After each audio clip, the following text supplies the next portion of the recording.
myself than I want to hear, really. So if you want to, thank you. Continuing our journey through Hebrews 11, the Hall of Fame of Faith, or Heroes of Faith, whichever you choose to use. I guess I could actually not depend on Larry to index the slides for me.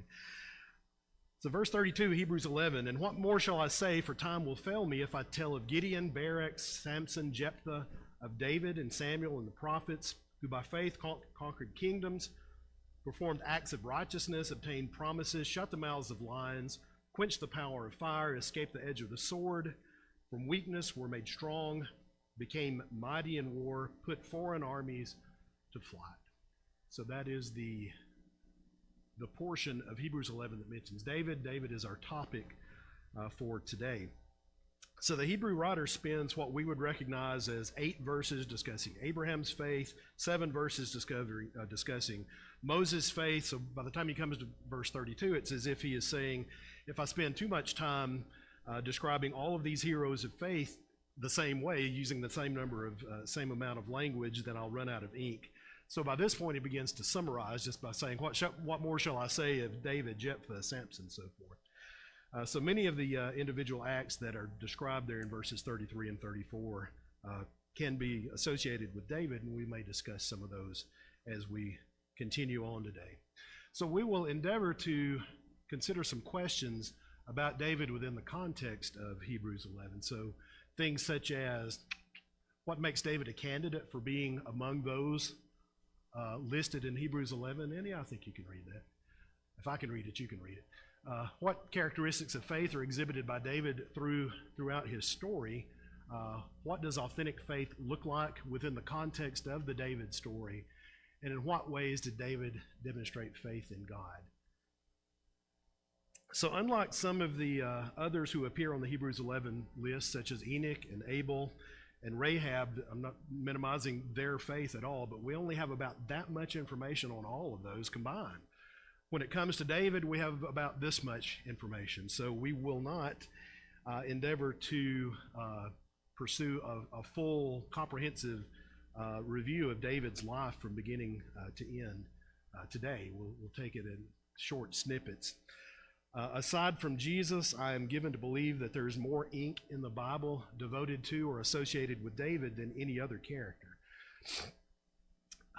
So within the context of the Hebrew 11 list, we will try to look at these questions and provide some answers, plus a bonus question. Why is David described as being a man after God's own heart? And there are probably various and sundry different answers to that question, and we will try to, as much as possible, answer that question as well. We'll actually take the bonus question first. I know that's kind of upside down to what you would normally expect, but we will try to look at what we think makes David, allows David to be described in that way. So a question, before we're ever introduced to David in 1 Samuel 16, what do we learn about David? Before we're ever introduced, what do we know about him? Okay, he's a shepherd, exactly. He is, in order of ascendancy, which son is he, first or last? Yeah, he's at the bottom of the list. He's a shepherd. He's out tending the flock.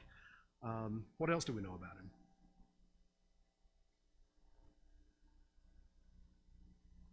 Ruddy in appearance. I'm not sure exactly what that means. But actually, I think we learned that after we're introduced to him. But before we were introduced to him, in 1 Samuel chapter 13, Samuel tells Saul that God has rejected him and sought out for himself a man after his own heart. So before we actually ever see David, or before we're introduced to him, we learn that he is described as being a man after God's own heart. I didn't take the time to look this up, but are we aware of any other character in the Bible that is described using that same language? I know we read of people who are described as having found favor in God's sight, but I don't think we're ever actually introduced to anyone who is described as being a man or a person after God's own heart. So that perhaps makes David somewhat unique within the Bible story of being described that way. So we will look into that question. So as Samuel meets Jesse and his sons, what is his impression of the older sons? No, what is Samuel's impression? Yeah, he looks at him and said, the God, what do you say? Something about, behold, the Lord's anointed. But then what did you say after that? Okay, then that's what God was saying. Is that, yeah, we'll get to that in just a second. Hold that thought. So 7 sons of Jesse were presented to Samuel, all with the same response: the Lord has not chosen this one. So David was Jesse's youngest son. Not at all impressive. I don't know what ruddy appearance means, but maybe that's attractive. Maybe it is impressive, but it doesn't seem to be a characteristic that you would put at the top of the list for someone who's going to be a candidate for king of Israel. So he would seem to have no qualities that would make him a serious candidate for much of anything other than being a shepherd, much less king of Israel. But God had no interest in outer appearances. What was it about Saul that made him a candidate for king? He looked the part. He looked like a king. We'll talk about that more in just a minute. What? Yeah, right. Yeah. If he had died early in his reign, he would have gone down as a great king. But later on, things kind of went sideways for him. But Saul didn't have the right heart. I think that's where we might go with that. It's almost as if God is saying to Samuel in 1 Samuel 16, Samuel, we've kind of gone through this before with Saul. Just because someone looks like a king, that doesn't make them a king. So Jesse's older sons, Eliab, I think, is the oldest one that Samuel was impressed with at the beginning.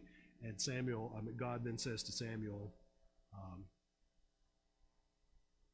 this is not the one. So we go back to 1 Samuel chapter 9, where it describes Saul, a choice and handsome man. There was not a more handsome person than he among the sons of Israel, from his shoulders up, taller than any of the other people. So a little bit of a contrast between Saul and David. Yeah, and that's where it says he saw Eliab. My slides are not indexing the way I'd originally planned. So surely the Lord's anointed is before him. But the Lord said to Samuel, do not look at his appearance or at the height of his stature, because I've rejected him. For God sees not as man sees. For man looks at the outward appearance, but the Lord looks at the heart. And speaking of heart, because we'll talk about that a fair amount today. I've mentioned before, I think, that I get the Gary Henry email in my inbox every morning, try to read as many as I can. And I recall on occasions that there have been articles about the heart for God. So I just typed in the word heart in my email search, and boom, there were hundreds of hits from Gary Henry articles. So I'll reference him a number of times today, and we'll try to do so whenever I'm referencing something that came from him. But going back to all of the information that we have on David, of course, David wrote at least half, if not more, than half of the Psalms. So Psalm 19 is one of David's Psalms.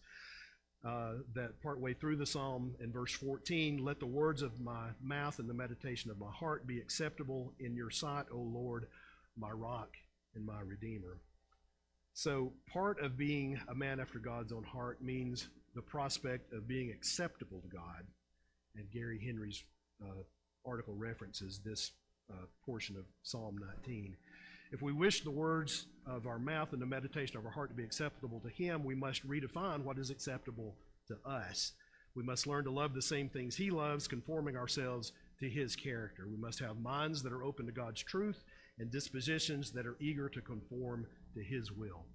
And then New Testament, Philippians 1, we see a very similar thing in Paul's writing about approving things that are excellent. So little bits and pieces of what perhaps it takes to be a person or a man after God's own heart. So having a mind that is open to God's truth, a disposition that is eager to conform to his will, an attitude that seeks to approve things that are excellent, and a heart that desires to conform to his character. I'm sure could add lots of bullet points to this list, but those to me seem to be 4 of the things that help me wrap my mind around what makes David a man after God's own heart. Having the mind, the disposition, the attitude, and certainly the heart that is desiring to do God's will and conforming to his character. I've talked a little bit. I meant to mention beforehand, we were in Florida last weekend, so I brought back sand in my shoes and a cold in my head. I think I'm on the backside of the cold and will very eagerly try not to cough and hack up on the people in the front row. But if I start getting a little groggy, I may ask you to talk. So for the first 10 minutes of class, anything that you have to add to the idea of what does it take, or what is it that made David described as being a man after God's own heart?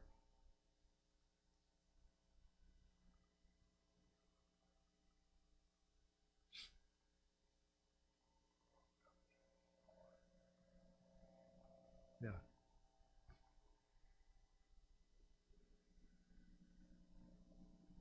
yeah,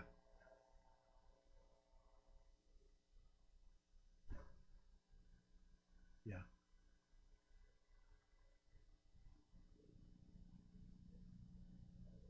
mhm,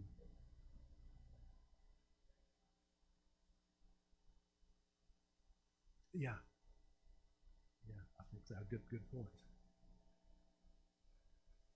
Yeah.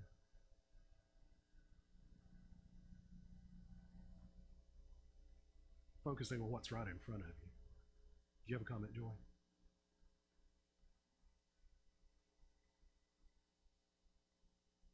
Yeah, right.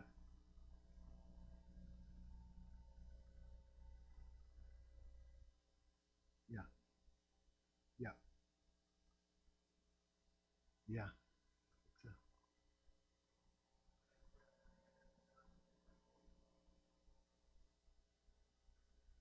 mhm,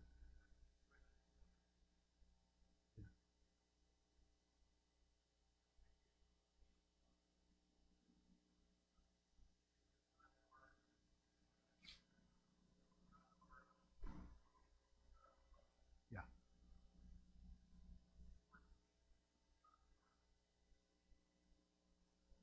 yeah, yeah,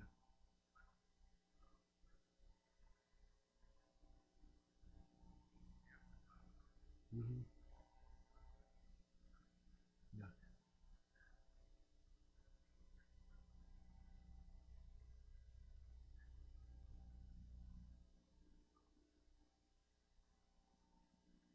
yeah, right.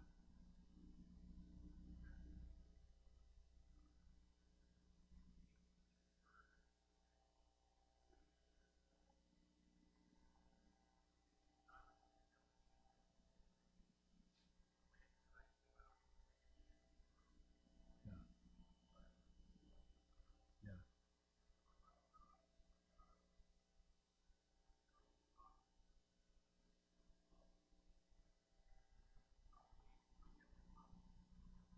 yeah, yeah. No, I think all the comments kind of focus on these things, as well as the thought that I had had in years past is that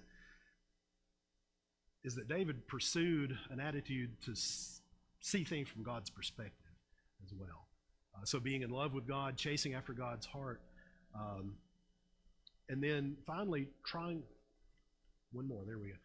Speaking of character, and what is character basically? So again, Gary Henry is quoting Sidney Greenberg. Character is distilled out of the daily confrontation with temptation, out of our regular response to the call of duty. It is formed as we learn to cherish principles and to submit to self-discipline. Character is the sum total of all the little decisions, the small deeds, the daily reactions to the choices that confront us. So I think David did, at least for a large portion of his life, present a character or possess a character, exhibit a character that demonstrated that he was conscious of the small decisions, the sum total of what would become larger decisions, and thus formed a character that would allow him to be described as a man after God's own heart. It's also a heart that is tender. David's descendant Josiah in 2 Kings chapter 22, because your heart was tender and you humbled yourself before the Lord when you heard what I spoke against this place and against its inhabitants, that they would become a desolation and a curse. And you tore your clothes and wept before me, and I have heard you, says the Lord. So having a heart that is tender is also a part of having a character of a person who could be described that way. Being responsive to God and receptive to the words that God has spoken. So some of the words that we may use as part of the description today of David's faith and how he demonstrated his faith: confidence, belief, trust, perseverance, endurance, conviction, humility, patience. We could continue the list if we had time, but we won't. So if you think of other words that we can use to describe David and his faith, then we'll talk about those as we go along. So again, as I mentioned earlier, we won't be able to go through a comprehensive study of David today. It would take several sessions, and we only allotted one for David, or I only allotted one. I think Steve probably only allotted one as we can have a second session if time allows. But anyway, we'll really just focus on 3 episodes in David's life to come to a more complete understanding of David. The Goliath episode, the flight from Saul, and then finally Bathsheba. So we will move on to episode number 1. So we're familiar with the Goliath story. We don't have to go into all of the detail. Philistines and Israel were at war with each other. The Philistines recommended a battle arrangement that was obviously to their advantage. They had a champion named Goliath, and there was obviously no way that anyone in Israel could even stand up against their champion, much less defeat him. So with this arrangement, the Philistines wouldn't actually have to engage in battle. They would just have one soldier, Goliath. And as a result of the foregone conclusion that they would win, they would secure servants as a result of Goliath's win. Only, it seems that they had not taken into consideration the very tiny chance that their champion would lose. So we know that David arrives at the camp. He's bringing supplies for his 3 older brothers who were a part of Israel's army. While he's there, he hears Goliath's challenge. And then David proceeds to try to convince Saul that he will accept Goliath's challenge. Verse 32, David said to Saul, "Let no man's heart fail on account of him. Your servant will go and fight with this Philistine." And then verse 36, David is further elaborating on what makes him a candidate to go up against Goliath. Your servant has killed both lion and bear, and this uncircumcised Philistine will be like one of them, since he has taunted the armies of the living God. And David said, "The Lord, who delivered me from the paw of the lion and from the paw of the bear, he will deliver me from the hand of this Philistine." And Saul said to David, "Go, and may the Lord be with you." And that's exactly what happened. So David's response to Goliath's taunt. David said to this Philistine, Goliath, "You come to me with a sword, a spear, and a javelin, but I come to you in the name of the Lord of hosts, the God of the armies of Israel, whom you have taunted. This day the Lord will deliver you up into my hands, and I will strike you down and remove your head from you. And I will give the dead bodies of the armies of the Philistines this day to the birds of the sky and the wild beasts of the earth, that all the earth may know that there is a God in Israel. And all this assembly may know that the Lord does not deliver by sword or spear, for the battle is the Lord's, and he will give you into our hands." It's a very bold, confident statement on the part of, how old is David at this point? Anybody got a guess?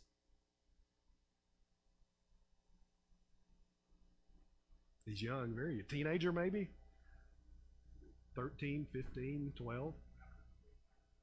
Yeah, so maybe he had a good compass. I don't know.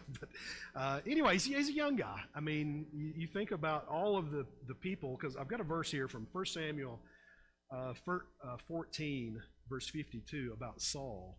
"So when the war with the Philistines was severe all the days of Saul, when Saul saw a mighty man or a valiant man, he attached him to his staff." So it's not like the army of Israel was just a bunch of 110-pound weaklings. So there were mighty and valiant men in this army. David's brothers, I assume, were perhaps mighty and valiant warriors as well. So it's not as if they were necessarily up to the task of going up against the Philistines, but nevertheless they did have some men who were considered to be valiant and mighty men. So, based upon the circumstance, the soldiers in Israel's army, including Saul, and what do we know about Saul? Head and shoulders above everybody. He is basically the giant in Israel, if Israel had a giant. So the soldiers in Israel's army, including Saul, these mighty and valiant warriors, David's brothers, they look at Goliath and the circumstance, and they say he's so big, how could I ever compete against him? Yes. Mm-hmm. I wonder if he's there. Yeah. Yeah. Right. Yeah.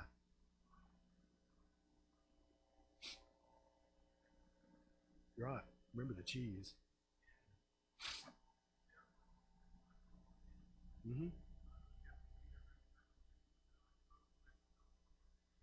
Yeah. Yeah.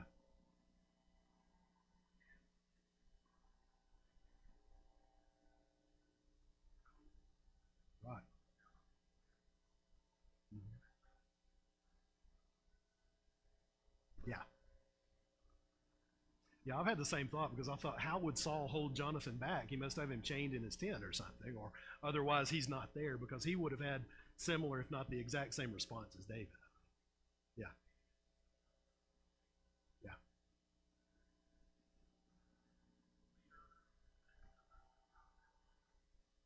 It is.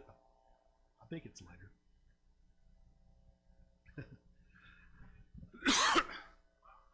Yeah, exactly.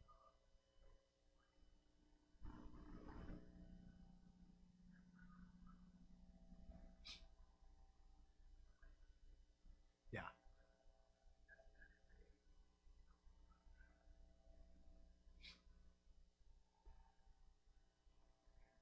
yeah, yeah.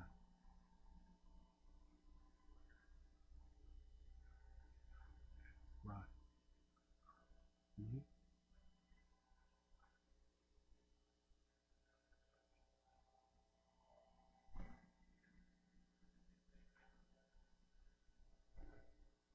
Right.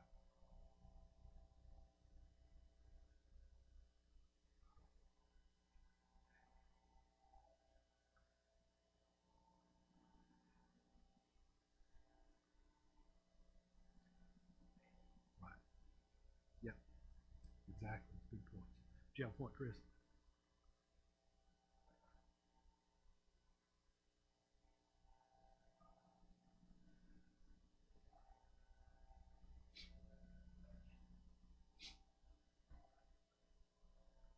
Mhm. Yeah,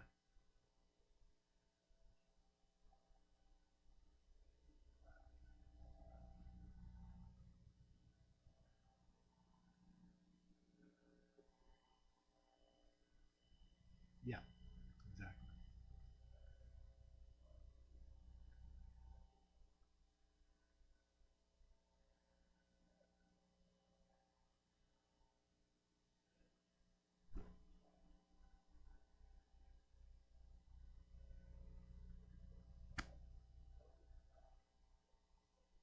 Yeah.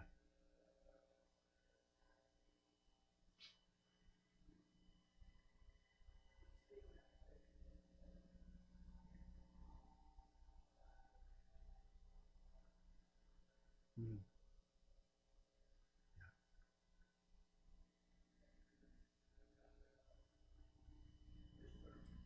Yeah,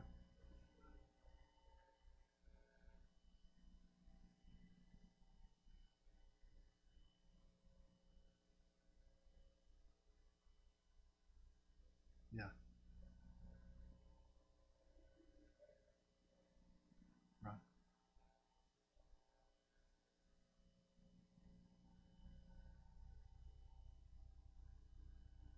Yeah, thank you.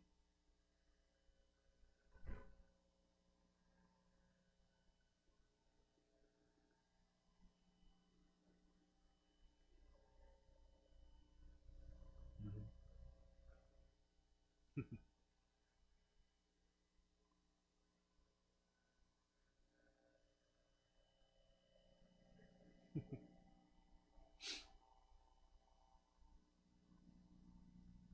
Right.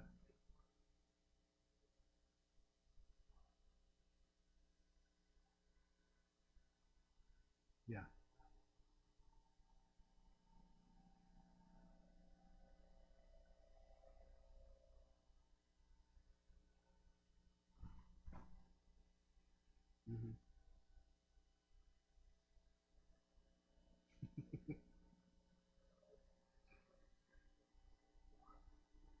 Yeah,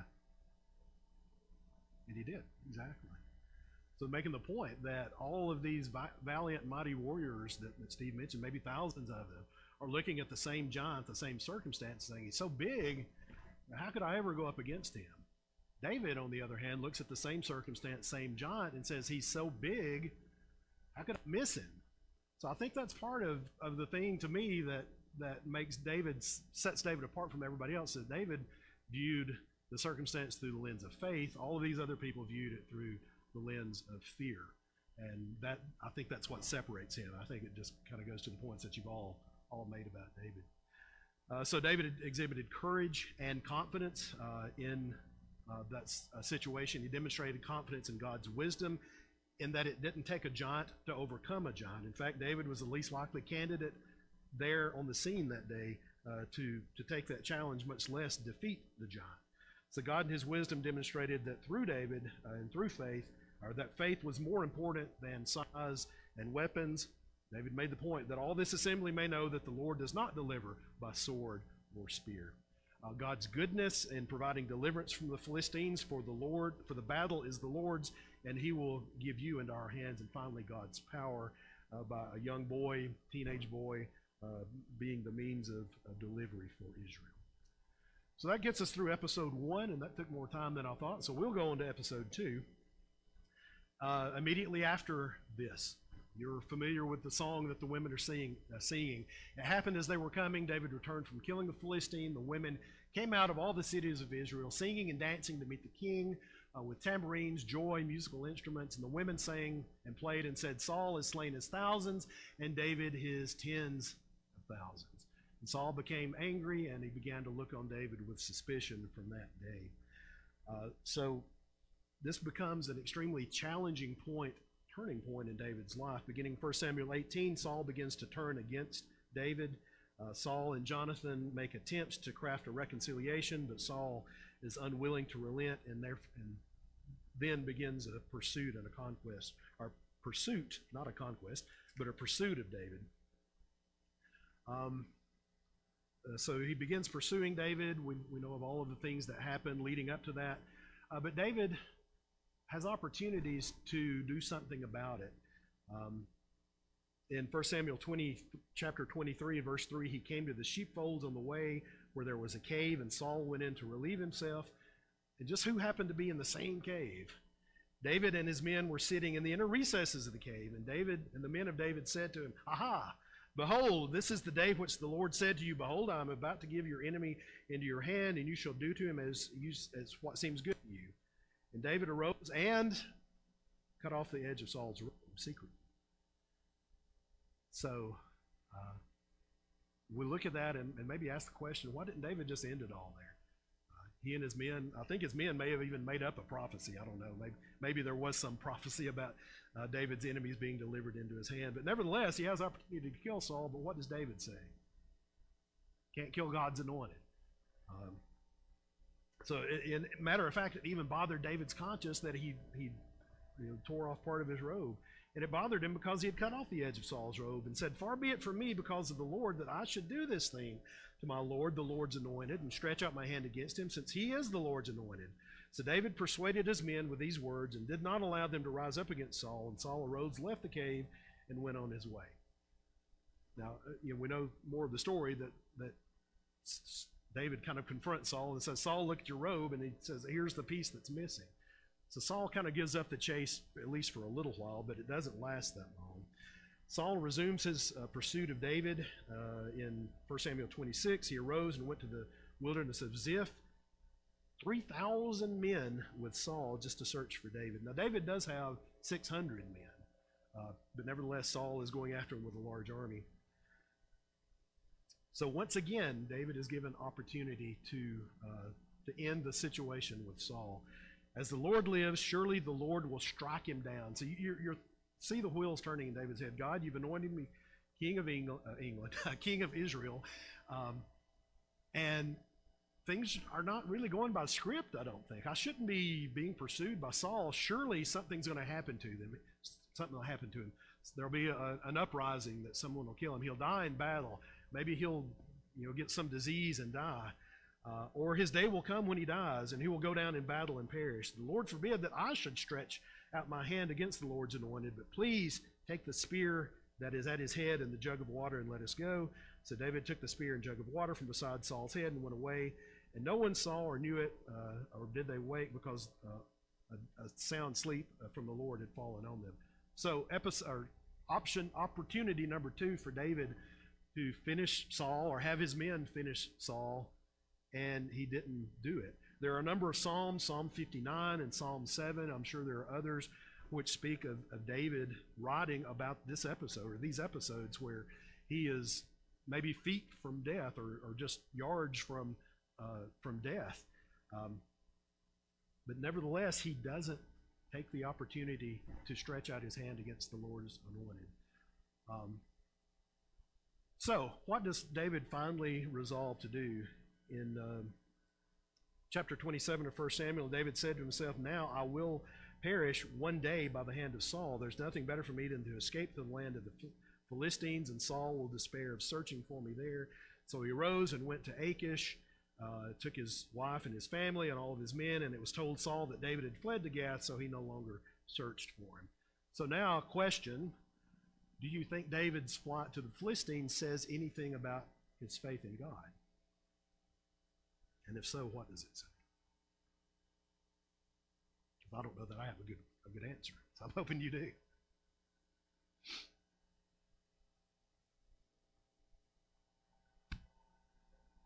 Right.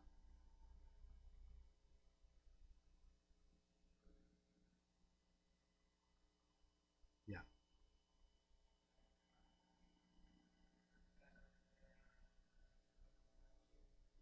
Yeah.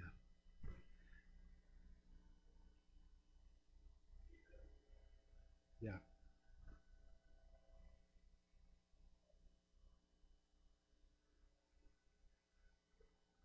Yeah.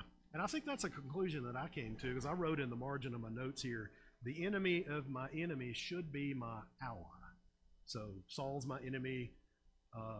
Saul is the enemy of the Philistines, so the Philistines should be my ally. Is that the way this one works? No, in this case, the enemy of my enemy is still my enemy, but at least it's an enemy that's not actively pursuing me and trying to kill me. So in that moment, Saul was a greater enemy to David than the Philistines. So yeah, I struggle a little bit with the idea of, well, is his faith in God diminished a little bit? And maybe it is to some degree, but I think some of the other reasons, certainly God had provided protection from Saul thus far for David and his men. Is there a comment over here?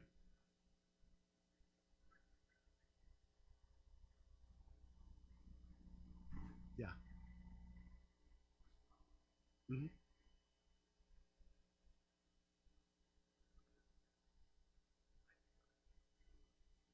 Mm-hmm.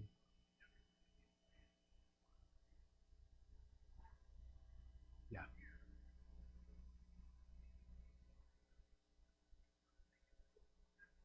Mm-hmm. Right.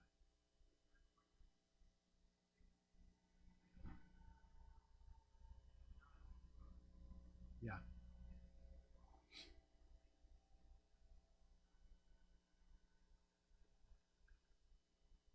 Right. So I agree. I think this is maybe just a different strategy. We've run from Saul for so long, and I put the note up there. They'd exhausted all the good hiding places in Judah. I mean, where else can we go with 600 men? If just half of them had wives and families, you got 1,000 people you're trying to hide and provide for. So after you've been on the run for a decade or more, you've got hiding places are exhausted. Go ahead, Larry. Yeah. Yeah.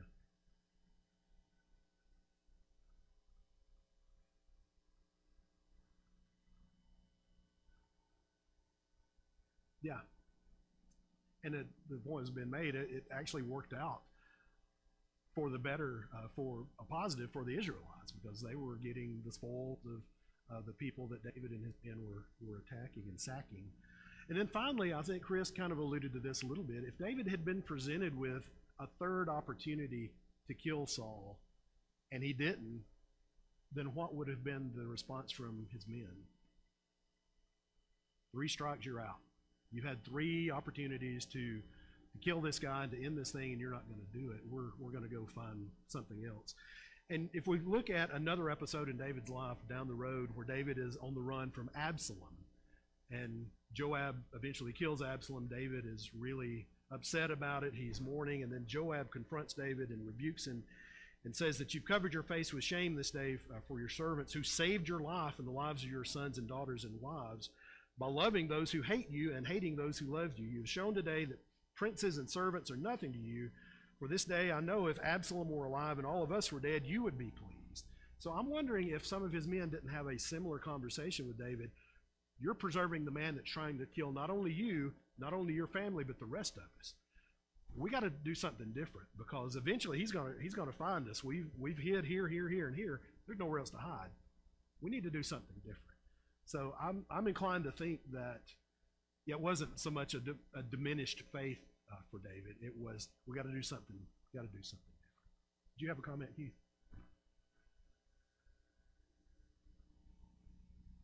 Yeah.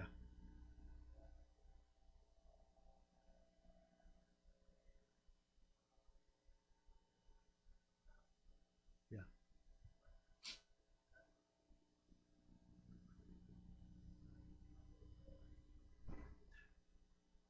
Right.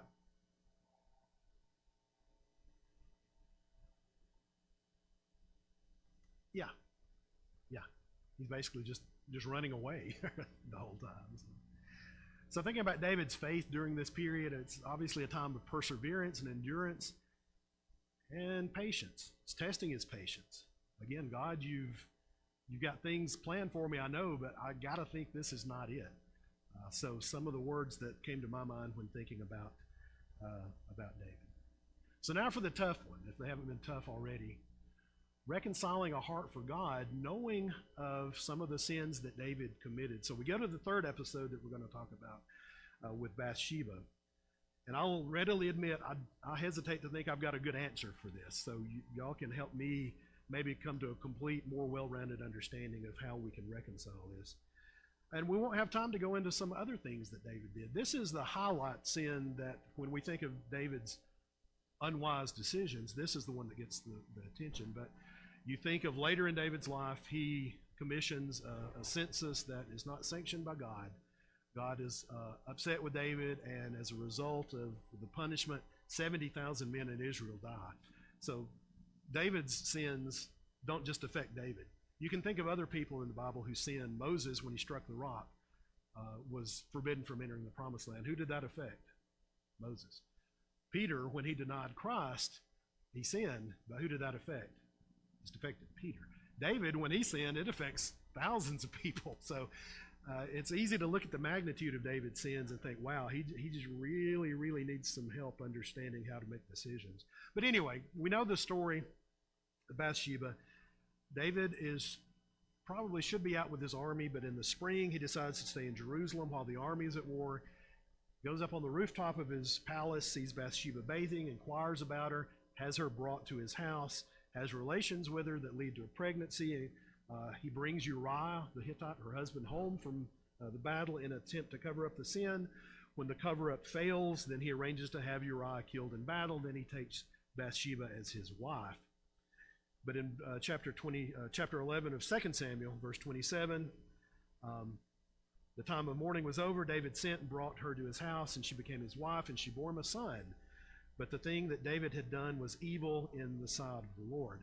We also know, following up on that, Nathan the prophet confronts David in chapter 12, tells him the story about a rich man who was unwilling to take an animal from his own flock to prepare it for a traveler. But he took the only lamb from a poor man and his family and prepared it. So what's David's response to the story? Outrage, righteous indignation. And then what is Nathan's counter? You are the man. 4 words that I have to think just really stab David right in the heart. So at that particular moment in time, we talked about being a man after God's own heart and having a mind, a disposition, an attitude, a heart that desires to conform to God's character. Was David exhibiting these things at that particular moment in time? Doesn't seem so. So Bathsheba, it seemed like David wasn't necessarily adhering to most of those things. So thinking about his response prior to Nathan saying, "You are the man," what are some of the responses that David could have given? He could have played the king card. Well, Nathan, I'm king. I can pretty much do what I want, so let's leave this alone. Could have blamed Bathsheba. Tart, bathing out in open public, what's this about? He could have been sorry that he got caught. Or he could have just had a casual attitude toward the whole thing and say, it's not so bad. These things happen. Nothing to be too upset about. May have been other responses that David could have given, but what was David's response? He was, after he was confronted by Nathan, that says, "You are the man," then David says, "I've sinned against the Lord." And for some reason, I think my notes got out of order there. So let's see what's on the next slide. It'll be a surprise to me too. So thinking about some things that came to my mind about David. And before we get to this list, in his anger, David's anger burned greatly against the man. "As the Lord lives, surely the man who has done this deserves to die. He must make restitution to the lamb fourfold because of this thing." So fourfold restitution, I think Steve alluded to this a little bit, maybe in a couple of class sessions about David and perhaps sacrifice that came as a result of his sin. So perhaps David was a bit prophetic when he said that he must make restitution for the lamb fourfold. That was obviously Hebrew law, but when we think of David's circumstance and what would happen in the future, he did lose the child that was born to he and Bathsheba. And then the sword that would never leave his house. Amnon died because he raped his sister and Absalom killed him. Eventually, Absalom dies after he forms a coup against David and usurps the throne. Joab kills him. And then very late in David's life, Adonijah is killed by Solomon. So David loses 4 sons to untimely deaths. So maybe David was a bit prophetic in making the statement about the person should make fourfold restitution. So nevertheless, getting back to the topic, because we only got about 7 minutes, I have sinned against the Lord. So without making any attempt to justify what David did, the adultery, the deception, the murder, I think we can make some observations and perhaps draw some conclusions as to how someone who would be a man after God's own heart would allow themselves to be involved in circumstances like this, and hopefully lessons for us as well. So having a heart for God does not necessarily equate to sinless perfection. That's a not equal to sign there. You may not be able to see that very well. But anyway, even with being described as a man after God's own heart, we can't necessarily put David or anyone else on too high a pedestal or too lofty a pedestal. It's easy to look at the magnitude of David's sins and see the number of people impacted by his decisions and his behavior and ask the question, well, is this what a man after God's own heart looks like? But we can recall that nobody is sinlessly perfect. Not Abraham, not Moses, not Peter, not Paul, not David, not any of us. We just can't find that sinlessly perfect individual aside from Christ. Older David, as opposed to younger David that we just talked about, had allowed himself to become more distracted by the world and by self and was less focused on conforming to God's will. So when we, not only David, when any of us allow ourselves to become selfish and seek to serve ourselves, our judgment and decision-making become selfish as well. Everybody makes unwise decisions. So 100% wise decisions 100% of the time is not going to happen.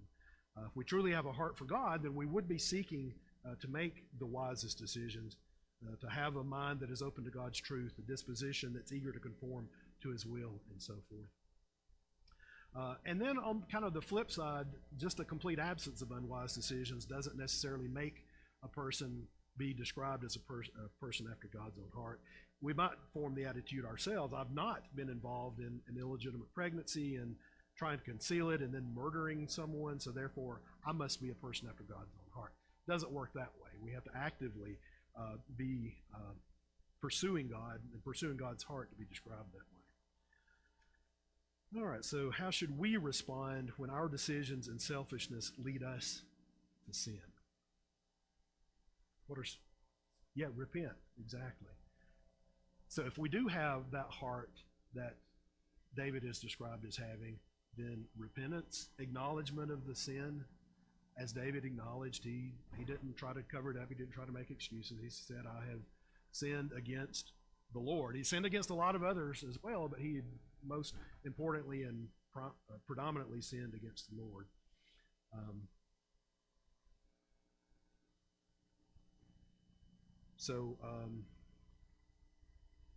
I think that's about all I had to say about there. So I'll turn it over to you for just a second to add any commentary on wrapping up the story of the third episode there. I'm trying to reconcile, I've got a heart for God, but I'm sinful as well. Yeah, go ahead, Keith.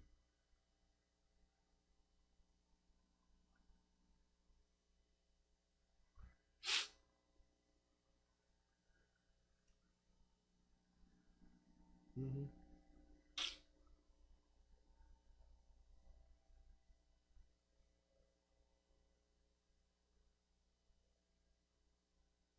Mm-hmm.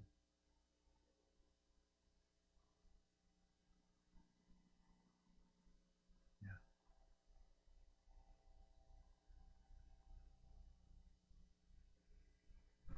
yeah,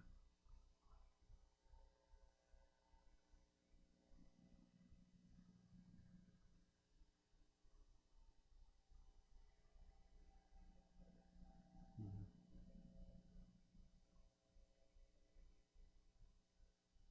Yeah, yeah. No, I think that's good. Good. I don't really have a much better answer than that. Yeah, go ahead, Ron.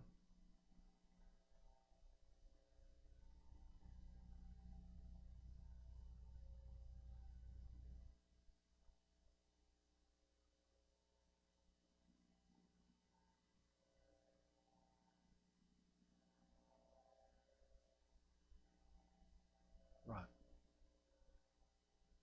Yeah.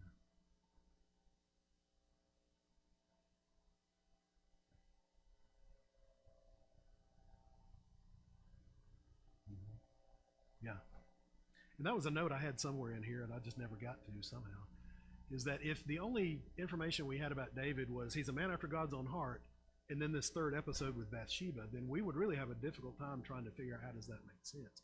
But the fact that we do have hundreds, well, maybe not hundreds, but dozens of Psalms that David wrote that speak to his heart, his attitude, his mindset toward God, the comments that have been made about pursuing God and being in love with God, then that gives us a greater image of the mindset. Now, the decisions, yeah, they were terrible, but you know, for us trying to take lessons away from that, maybe that is the lesson. Let's focus our attention on God and not get distracted by the world, by social activities, by people, by anything that is going to take our focus away from God, because David did allow that to happen. Even a man after God's own heart allowed himself to lose focus and to get distracted and go off in the wrong direction. So I had one more thing from Gary Henry, but I think we only get about 20 seconds, and I'm not going to go into that. Basically, it was just kind of summing up from the questions that we asked at the beginning is what are some of the things that make a person have a heart for God? And it finishes Psalm 119. Blessed are the undefiled in the way who walk in the law of the Lord. Blessed are those who keep his testimonies and who seek him with the whole heart. So you're kind of summing up with Ron's point about the Psalms and David being a writer for Psalm 119, seeking God with the whole heart, which means seeking him with the intellect, with emotions, with will, and I think that's probably a reasonable place to wrap up. Go ahead, Larry.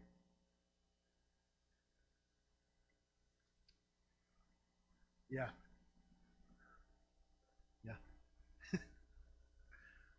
right, yeah, and we don't see with God's eyes. Very good. Appreciate all the comments. Appreciate you joining us today and having some good thoughts too.